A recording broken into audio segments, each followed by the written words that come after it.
बेटी माँ की परछाई होती है, मान दिलाओ या अपमान ये तुम्हारे हाथ है। बस अब बहुत हुआ, मैं उस घर में वापस नहीं जाऊंगी। आंचल अपना बैग पटकते हुए रखी और सोफे पर बैठकर रोने लगी।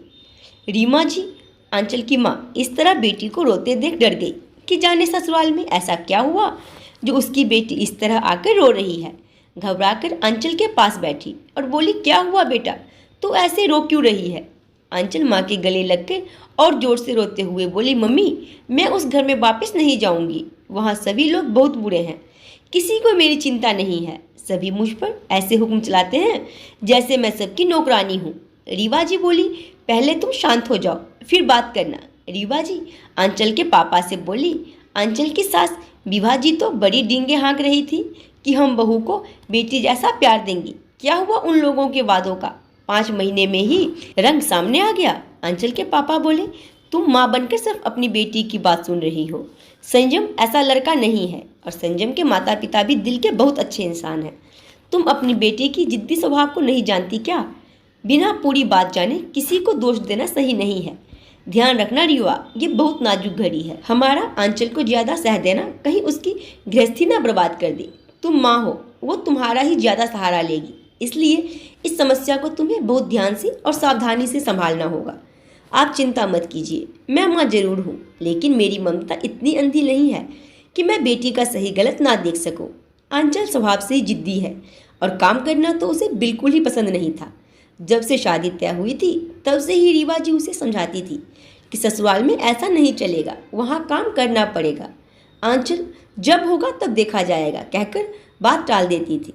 दूसरे दिन सुबह देर से उठी और भाभी को आवाज़ लगाई, नैना भाभी चाय। नैना ने चाय पहुंचा दिया। आंचल नैना से बोली, भाभी नाश्ते में क्या बना रही हो? नैना कुछ जवाब देती उससे पहले ही आंचल बोली, भाभी पनीर पराठा बना दो ना प्लीज़। अच्छा ठीक है बना दूंगी, नैना हंसते हुए बोली। आंचल चाय पीकर फिर से सो गई।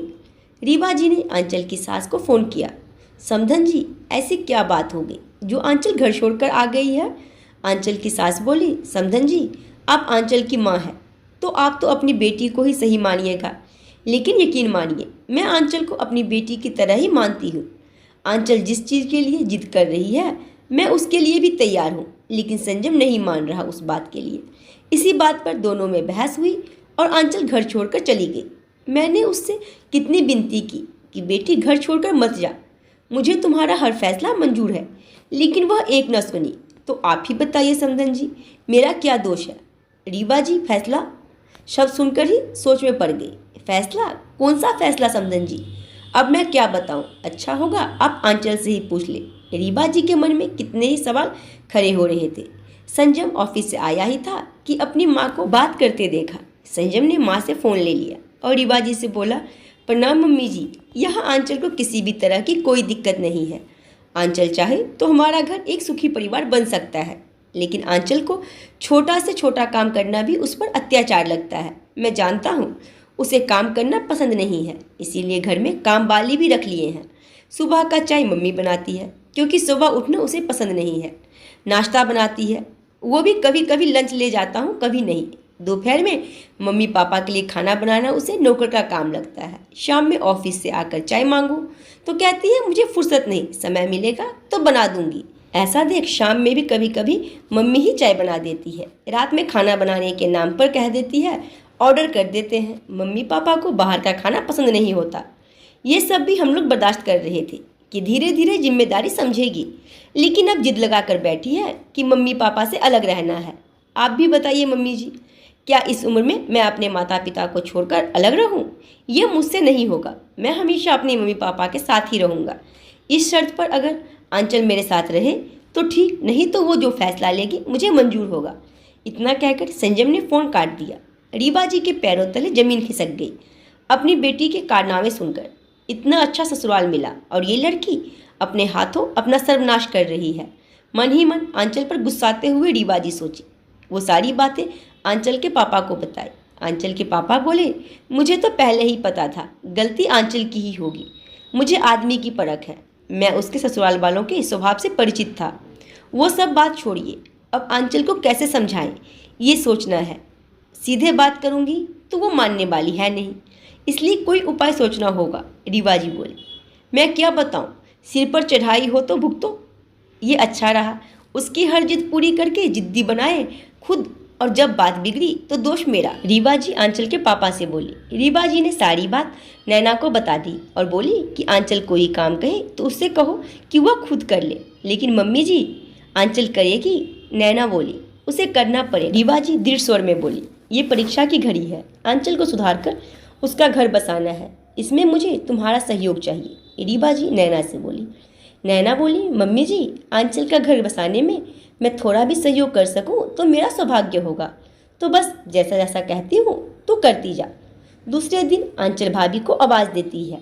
नैना ने सुनकर भी अनसुना कर दिया। आखिर मजबूर होकर आंचल किचन में आई।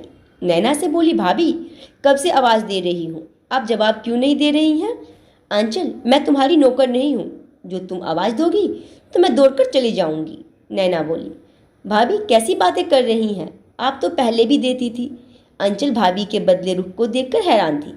आंचल, मैं सोचती थी कि शादी करके तुम अपनी घर चली जाओगी तो कुछ दिन ही तो करना है तो कर देती थी, लेकिन तुम तो शादी के बाद झगड़ा करके यहीं आ गई। अब हमसे तुम्हारी चाकरी नहीं होगी और तुम्हें जो खाना हो खुद बना लो।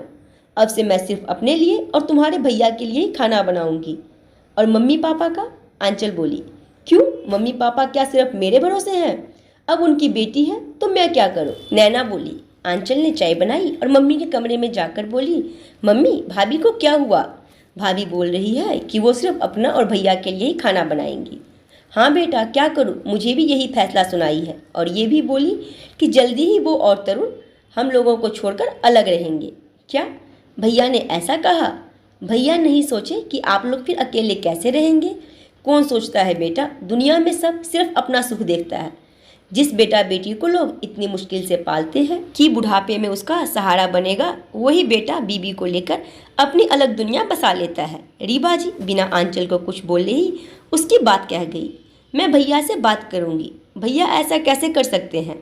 क्यों नहीं कर सकते? जब तुम संयम के साथ अलग रह सकती हो तो तुम्हारा भाई क्यों नहीं? रीवा जी बोली। मम्मी तुम्हें क्या लगा, मुझे पता नहीं? तुम्हारी माँ हूँ, बेटी को तकलीफ हो तो क्या मैं चुपचाप बैठ सकती हूँ? तुम मेरी बेटी हो लेकिन किसी घर की बहू भी हो। तुम अपनी भाभी को देखो, कैसे तुम्हारे दिल में, मेरे दिल में, सबके दिल में घर बना ली है, पूरा घर संभाल कर रखी है। गर्व है मुझे अपनी बहू पर। मैं चाहती हूँ कि तुम भी ऐसी बहू बनो कि तुम्हारे ससुराल वालों को भी तुम पर गर्व हो। बेटी माँ की परछाई होती है, मान दिलाओ या अपमान ये तुम्हारे हाथ है। तुम चाहती हो संयम अपने माता पिता को छोड़कर सिर्फ तुम्हारे साथ रहेगा। यही बात जब तुम्हारे खुद अपने माता पिता पर आई तो तुम्हें बुरा लगा। आंचल, अपने ही हाथों अपना घर मत उजाड़ बेटा। किस्मत से संयम जैसा इंसान मिला है जो अच्छा पति भी है और अच्छा बेटा भी। आंचल रीवा जी के गले लग गई। थैंक यू मम्मी, तुमने मेरी आंखें खोल दी। मैं बहुत बड़ी गलती कर रही थी। हमेशा की तरह तुम मेरी गलती को सुधार कर मुझे सही राह दिखाई। बच्चे कितने ही बड़े हो जाए, माँ हमेशा माँ ही रहती है। बच्चे को सही रास्ता दिखाने के लिए हमेशा प्रयत्नशील रहती है। रीवा जी आंचल को समझाते हुए बोली। अब जल्दी संयम को फ़ोन करो और बुलाओ। जितना दिन रहना है खुशी खुशी रहो, फिर अपने ससुराल जाकर अपना घर प्यार से संभालो। हाँ मम्मी, मैं अभी फ़ोन करती हूँ। जल्दी ही जाऊँगी, वहाँ भी तो मम्मी जी इंतज़ार कर रही होंगी। बहुत दिल दुखाई हूँ मैं उनका, अब कोई शिकायत का मौका नहीं दूंगी। नैना पनीर के पराठे बनाकर लाई। ननद रानी, मुझे किसी का काम करने में कोई समस्या नहीं है, बस चाहती हूँ जैसा प्यारा मेरा ससुराल है वैसा ही प्यारा आपका भी ससुराल हो। संयम आया और आंचल खुशी खुशी उसके साथ विदा हुई। रीवा जी के मन को सुकून मिला। आज भी वो एक माँ होने के फर्ज को अच्छी तरह निभा पाई। आज की कहानी के बारे में अपने कमेंट बॉक्स में जरूर दिखानी पसंद आई हो तो लाइक, शेयर और सब्सक्राइब करना ना भूलें।